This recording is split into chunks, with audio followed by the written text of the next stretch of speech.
Hi friends, thank you for taking time out of your week to spend a little with me. I appreciate you. This week I wanted to discuss a case I recently heard about that I thought maybe you hadn't heard about as well. So, as always, I ask you to join me as we remember Hildegart Rodriguez Carballeira.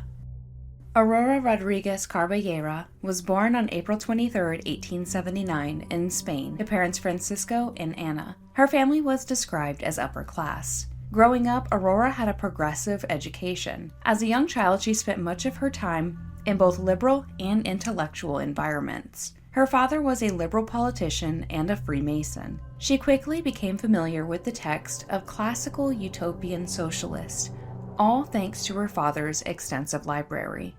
In addition to socialism, she was self-taught on subjects such as liberalism and progressivism. Through her readings, she believed in the possibility of conceiving a new society based on education. She was also fascinated with the study of eugenics.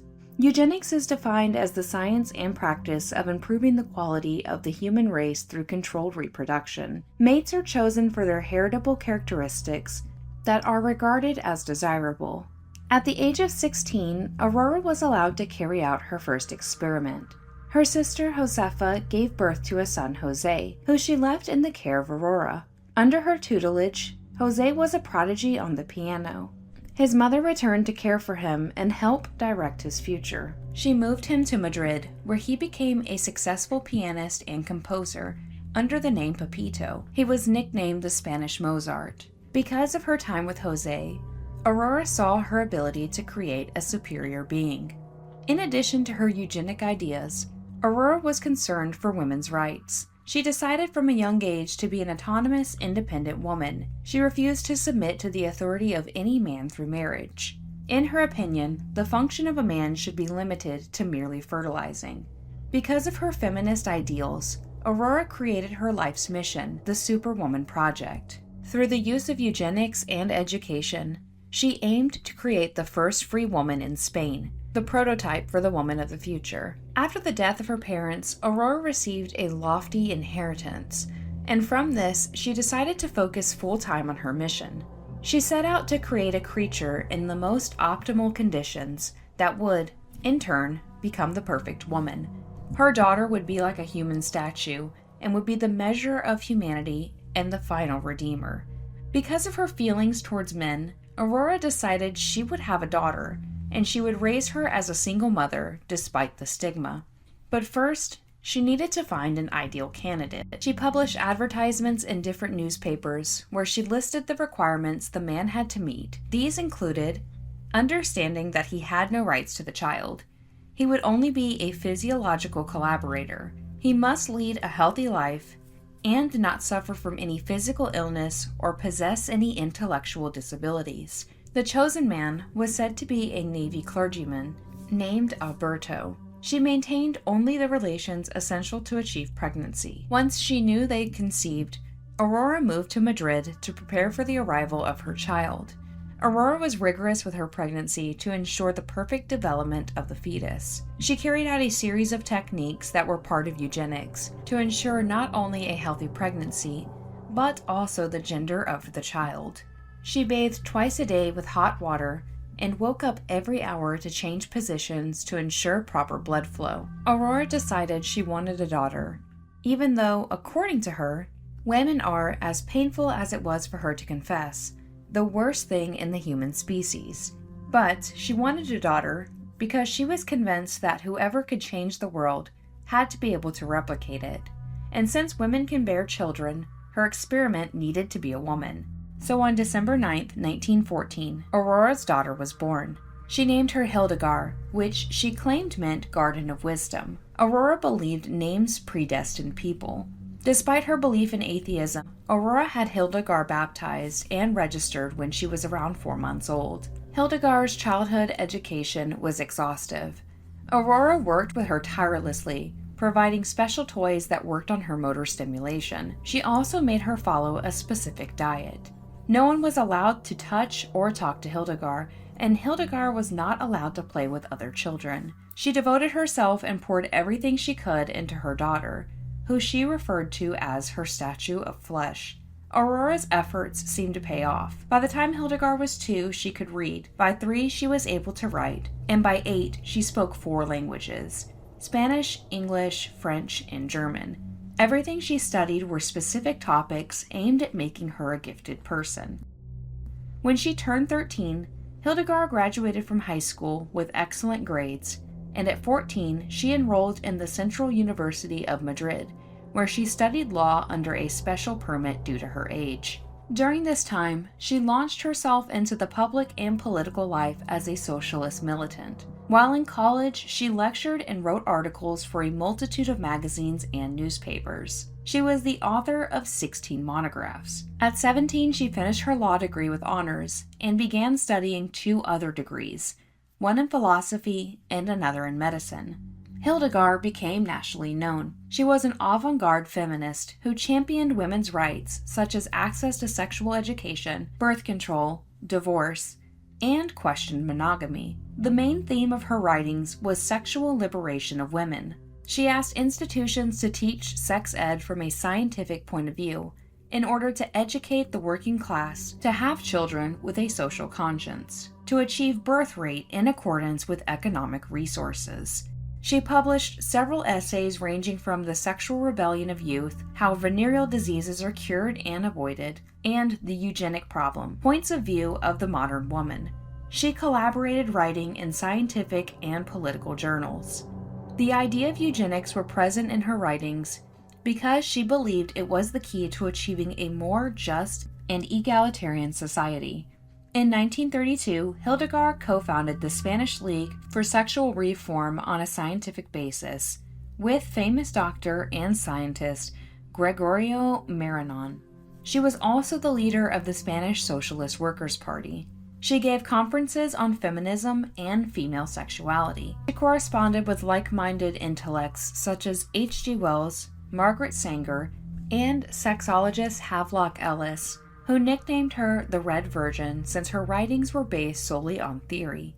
Hildegard was one of the most active people in the Spanish movement for sexual reformation. However, all of these achievements came at a price. During interviews with journals, Hildegard said she did not have a childhood and needed it intact to study tirelessly day and night. In addition to her lack of freedom, Hildegard lived under the shadow of her mother, who controlled her entire life. Aurora and Hildegard were never separate from each other. Her mother accompanied her to every class, social, and political gathering, and the two even slept in the same room. Aurora forbid Hildegard from doing anything that would distract her from her work. Hildegard's professor stated she was simply formidable, but being so close to her mother evoked the image of a baby kangaroo encapsulated in an invisible pouch with its umbilical cord intact. Their relationship led researchers to believe Aurora likely played a part in Hildegard's written works. By the time she turned 18, Hildegard was famous and also seeking personal and political independence from her mother. Part of her rebellion was changing her political stance. With the arrival of the Republic, Hildegard became less aligned with the ideals of the Socialist Party. She was more sympathetic to the ideals of the Federal Republic Party. So in 1932, she resigned from the Socialist Party, where she received a lot of criticism. Hildegard received death threats, and her mother was terrified, so she purchased a gun to protect them.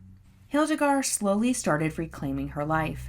She received job offers in London from H.G. Wells, who wanted her to be his collaborator.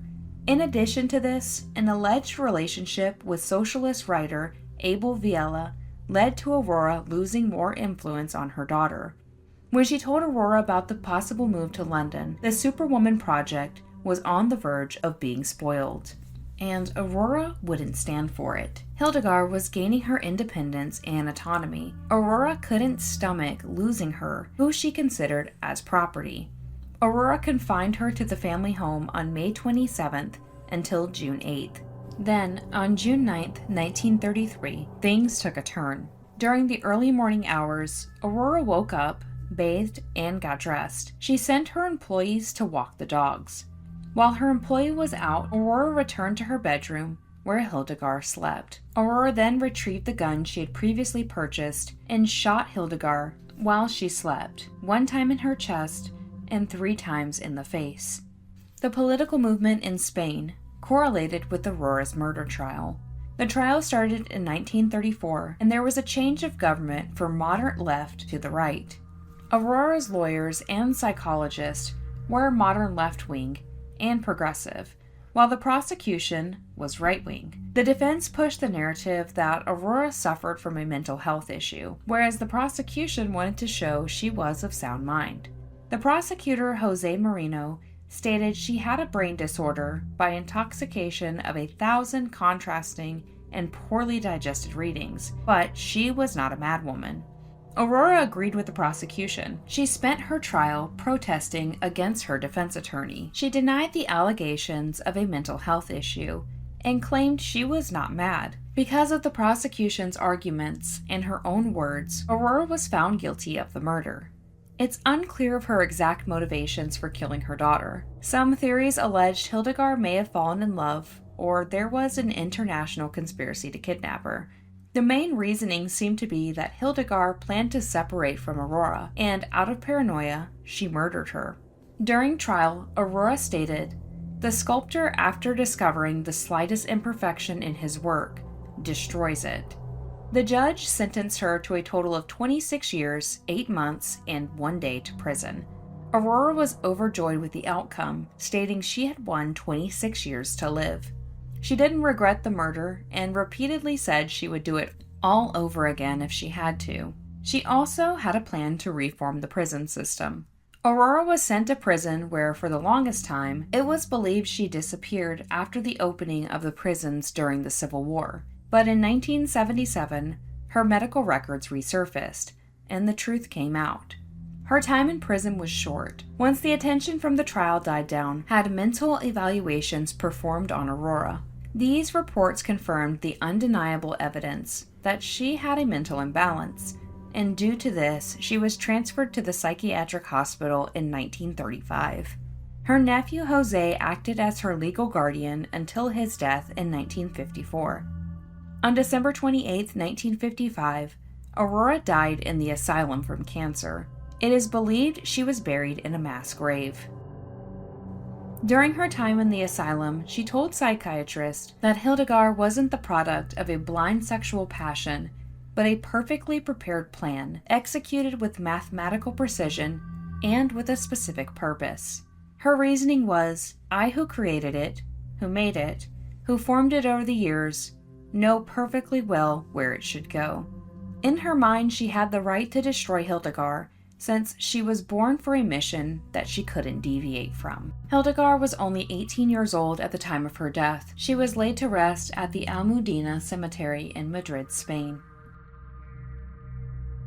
Hi friends, if you made it this far, thank you so much for watching. As always, I'm interested in hearing your thoughts, so leave them below and we can chat about this case. If you found this to be informative, consider giving the video a thumbs up to let YouTube know you want more from me.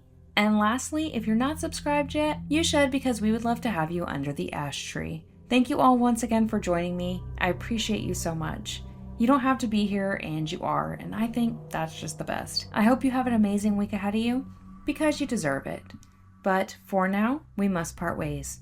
So stay safe out there, and I will see you in the next one. Bye, friends.